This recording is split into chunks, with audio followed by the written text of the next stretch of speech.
Hai guys, semoga kita semuanya dalam keadaan sehat selalu dan diberikan rezeki yang melimpah. Kali ini akan menceritakan tentang film Delivery Run 2025, di mana seorang kurir mengantar makanan yang terlilit hutang banyak, terjebak dalam pengejaran mematikan di hutan belantara yang dingin, dikejar oleh psikopat pengemudi bajak salju yang gila karena alasan yang tidak diketahui. Menghadapi situasi yang mengancam jiwa dan terpaksa mengakali pengajarannya yang tak kenal lelah sendirian. Kita simak saja ceritanya dan jangan lupa subscribe, like, comment, and share biar tidak ketinggalan video lainnya dari Class Movie Channel.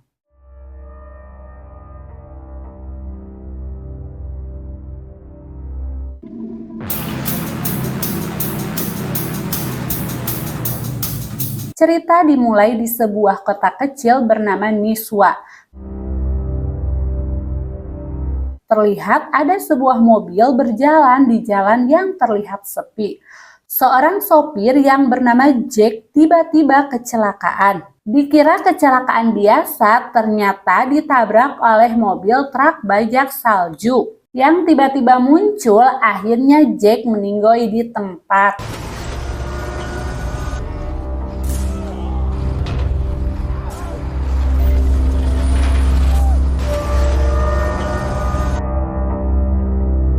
Terlihat seorang pemuda pengantar makanan dari Oke Food bernama Lee yang sedang mengumpulkan uang untuk membeli food truck impiannya. Datang seorang pengirim paket tagihan pinjol. Lee merenung melihat tagihannya yang begitu banyak. Tiba-tiba ada yang ketuk pintu lagi. Ternyata ada Junaid dan Rebecca, seorang DC Bank Emo. Rebecca menagih hutang sebesar $7.500 dan bunganya yang kian membengkak. With my money? Rebecca pun mengambil tabungan Lee dan menghitungnya, ternyata kurang untuk menutupi hutang-hutangnya. Rebecca dan Junaid pun mengancamnya jika Lee tidak bisa melunasinya, dia akan tidak segan menghabisinya. Dan Rebecca pun pergi. Setelah kejadian tadi, Lee pun bergegas pergi membawa barang-barang miliknya.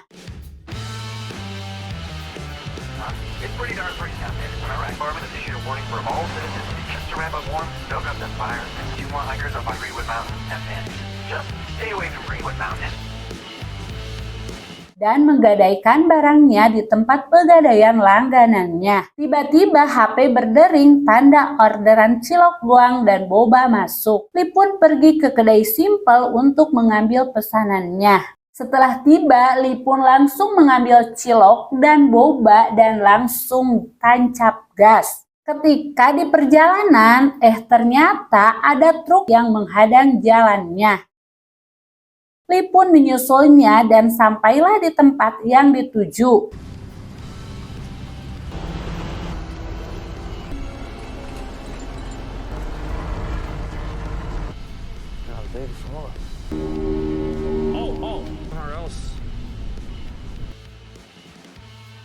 Dan memberikan pesanannya dan kembali pergi. Pas dicek, ternyata sinyal HP-nya mati. Sambil mengerutu, aku harus dapat uang buat beli food truck impian apapun caranya. Ketika jalan, Lee ketemu lagi sama truk bajak salju yang menghalanginya tadi pagi. Lee pun berusaha menyusul dan sopir truk bajak salju memberi isyarat tangan kepada Lee untuk melaju. Lee pun tancap gas untuk menyusulnya. Namun tiba-tiba Lee hampir tabrakan dengan mobil di depannya. Dan Lee pun merasa syok dan lemas. HP pun berdering notif orderan. Lee pergi ke tempat Jus Howard. Setibanya di tempat, Lee langsung ambil pesanan jusnya. Di perjalanan, tiba-tiba psikopat truk menghalanginya di tengah jalan. Lee pun kaget dan ketakutan. Namun tiba-tiba ada mobil polisi datang dan sopir psikopat pun akhirnya pergi. Ternyata polisi tersebut adalah Nathan, teman semasa SMA Lee. Setelah ngomong panjang lebar, akhirnya Nathan pun pergi. Lee terlihat sedang mengisi voucher keberuntungan namun gagal kembali. Lalu Lee mencoba untuk judong dan semua uang yang dimiliki hasil kerja keras beberapa hari harus lenyap dalam waktu yang singkat. Di perjalanan, Lee pun ketemu lagi dengan sopir psikopat bajak salju. Kali ini, Lee tidak diam, dia berusaha untuk melawan dan melemparkan jus yang dibawanya ke kaca depan mobil. Psikopat pun marah atas kejadian ini. Dan psikopat pun menabrak belakang mobil Lee.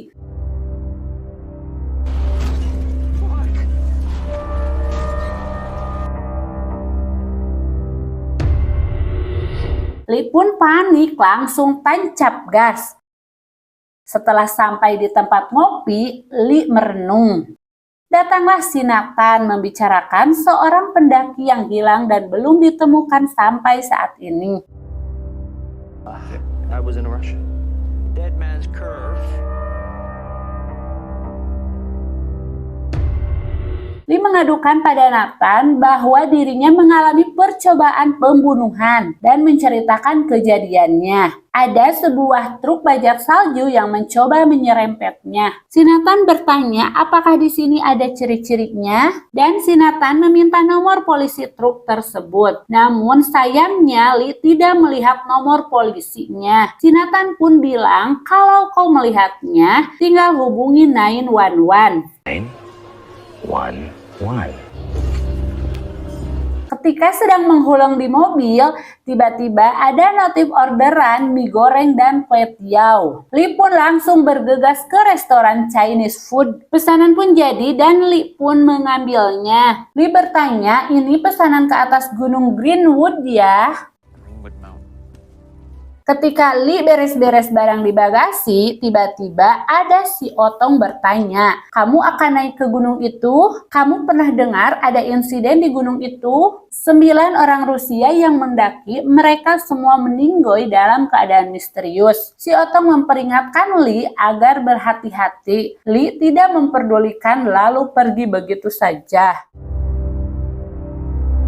Tibalah Lee di tempat tujuan. Lee menuju rumah yang terlihat sepi. Pas di pintu, Lee melihat kertas tulisan simpan makanan di depan pintu. Lee pun mengerutu. Tak sengaja, pesan tips ada di dalam. Lee pun menyimpan makanannya di depan pintu dan pergi menuju mobil. Kenapa ada bajak salju? Lee langsung mengecek isi mobil. Oh, ternyata ini adalah mobil psikopat.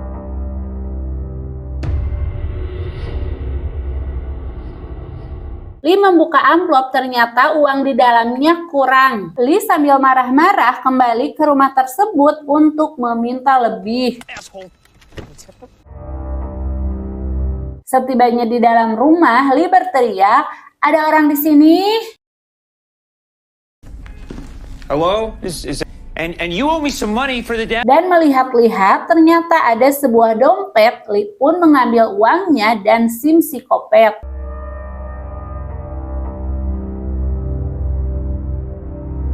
Di sebuah ruangan terdengar suara wanita. Lee pun mendekat dan ternyata ada seorang wanita yang terikat rantai dan mulutnya disolasi. Lee pun bergegas menolongnya dan membuka kunci rantainya. Sesudah si wanita itu lepas, bukannya berterima kasih, dia malah nyerenteng. Terlihat psikopat sedang di sebuah ruangan. Lee dan wanita itu keluar dengan mengendap-endap. Tiba-tiba Lee dan wanita itu kaget, mereka kabur keluar. Datanglah psikopat dan melempar kapaknya tepat mengenai bagian belakang punggung si wanita. Dan akhirnya dia meninggoy. Lee pun ketakutan dan lari masuk mobil, kemudian tancap gas. Pas di perjalanan ternyata bensinnya hampir habis. Lee makin panik. dan mobilnya pun menabrak salju dan datanglah si Nathan. Nathan yang mengira Lee mampu langsung memborgol dan memasukkan ke dalam mobil patroli. Tiba-tiba mereka melihat psikopat bajak salju mendekat. Lee meminta Nathan untuk segera kabur, tapi Nathan malah keluar dan nyamperin psikopat sambil membawa senapannya. Lee segera keluar mobil patroli dan kabur naik mobilnya. Sementara itu si Nathan berusaha menembak psikopat. Namun akhirnya si Nathan ditabrak dan meninggoy. Lee terus marah gara-gara si Nathan memborgolnya, jadi dia susah bergerak. Di tengah kepanikan ini, Lee mencoba membuka HP-nya, ternyata HP-nya pun mati.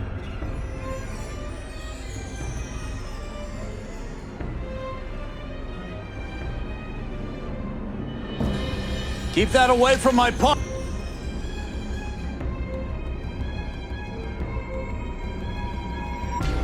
Well, okay, do you have a... Lee meminta tolong ke si Otong pinjam telepon. Lee melihat ada psikopat menuju ke sana. Lee pun langsung menancap gas mobilnya. Dia lupa belum buka selang bensinnya dan tertarik bensinnya melebar di jalan. Si Otong pun panik, dia langsung loncat sambil melemparkan puntung dan jatuh tepat di bensin. Akhirnya SPBU meledak.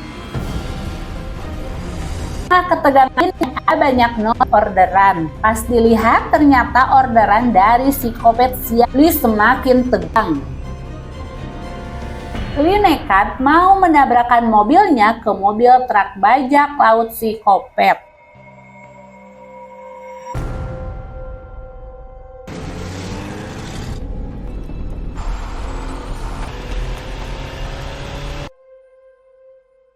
Namun di depan ada persimpangan jalan. Lee pun membelokkan mobilnya. Dikira sudah lolos, ternyata psikopat masih ada di belakang Lee. Lee kaget dan tancap gas lagi. Meskipun di depan ada pelang peringatan, hati-hati ini berbahaya, Lee pun berbelok masuk dan psikopat pun berhenti tak mengejarnya. Lee yang heran, ternyata setelah dicek itu adalah danau es yang mulai retak. Lee langsung lari menyelamatkan diri.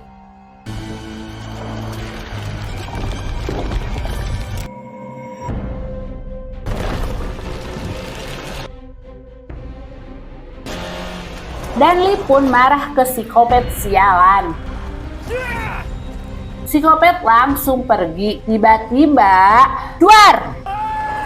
Ada mobil biru menabrak Lee. Ternyata si Junaid dan Rebecca di Sibang Emok. Mereka mengikuti kemana Lee pergi selama ini. Mereka langsung mengambil uang Lee. Dan Rebecca langsung marah sambil mendodongkan pistolnya karena menganggap Lee melarikan diri.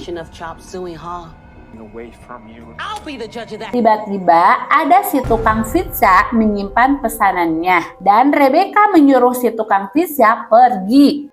Dan Lee menyangka bahwa psikopat sopir truk salju adalah suruhan Rebecca. Rebecca menyangkalnya. Si Junaid pergi ke telepon umum. Ketika asik nelpon, tiba-tiba datang psikopat menabrakannya sampai si Junaid meninggoy di TKP.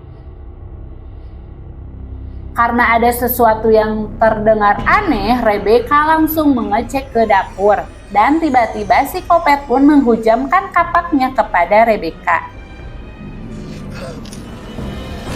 Lee pun langsung bersembunyi di dapur sebelah. Psikopat masuk sambil menenteng kapak mencari Lee dan menggesekkan kapaknya ke wastafel.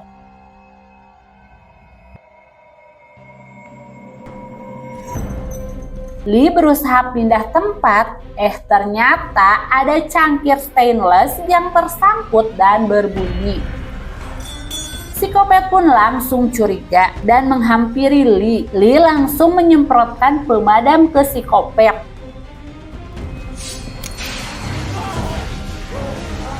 Dan Lee pun melarikan diri dan langsung tancap gas.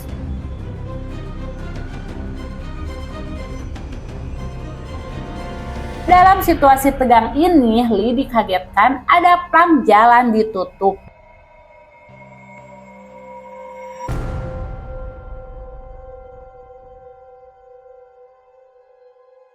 Lee berbalik arah, namun di depan ternyata sudah ada truk psikopat. Dan Lee pun akhirnya memutuskan balik lagi dan memacu mobilnya dan menabrak plang tadi. Kejar-kejaran pun terjadi.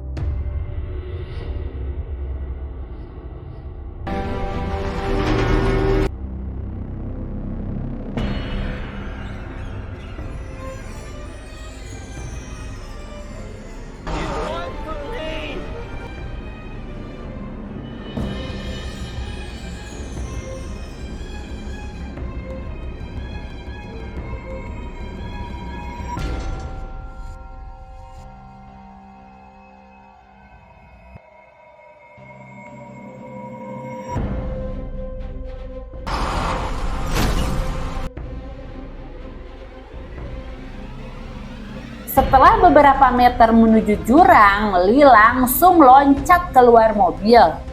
Dan akhirnya mobil Lee dan mobil psikopat masuk ke jurang dan meledak.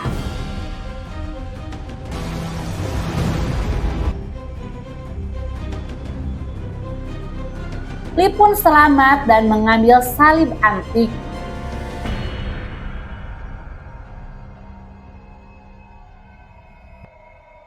Saat Lee berjalan pulang, seseorang mengajak Lee untuk menumpang. Ternyata yang di dalam mobil itu adalah si Otong yang sudah mengingatkan Lee pada saat di depan restoran Chinese food. Lee melakukan aktivitasnya kembali menjadi seorang sopir pengantar makanan setelah kejadian menakutkan. Lalu Lee pergi ke tempat barang antik untuk menjual salibnya dengan harga yang mahal. Lalu Lee pun membeli food truck yang diimpikannya untuk memperbesar usahanya dan melunasi semua hutang-hutangnya. Dan tamat akhir yang sangat melelahkan. Jangan lupa like, subscribe, and komen ya. Terima kasih.